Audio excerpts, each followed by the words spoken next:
大家樂，我哋今日到紅磡紅聯道嚟到進行我哋嘅5程10站，而我哋第一程就係85X 往馬鞍山市中心，而我哋將會係家庭計劃指導會落車。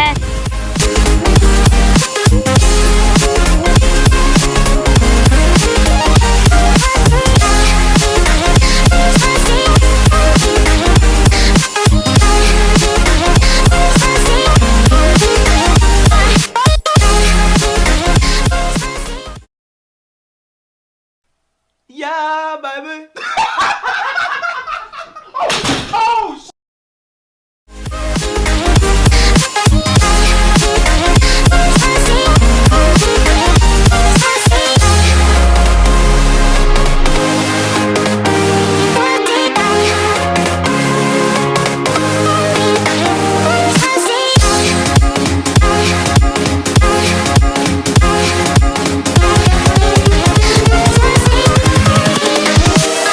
Go!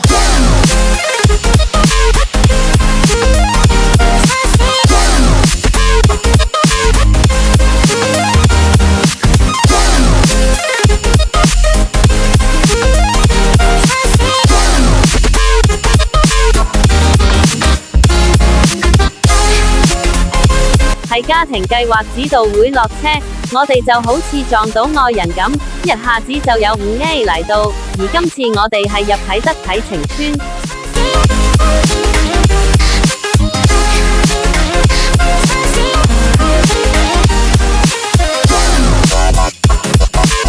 去完啟晴邨之後，我哋就要再入一層，就係去附近嘅啟業總站，因為呢一段係比較短嘅，所以只係得幾秒。去到啟業總站之後，我哋就匆匆忙忙地上咗74A 往大埔太和之後需要補返車站，但本人手機內存已滿，獨問朋友借到終點站嗰段片作結尾。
好啦，最後我哋係坐咗 X42C，最後就嚟到綠油雅苑，而今次嘅5程10站就到呢度，我係 Small Cat Workshop，我哋下條片再見。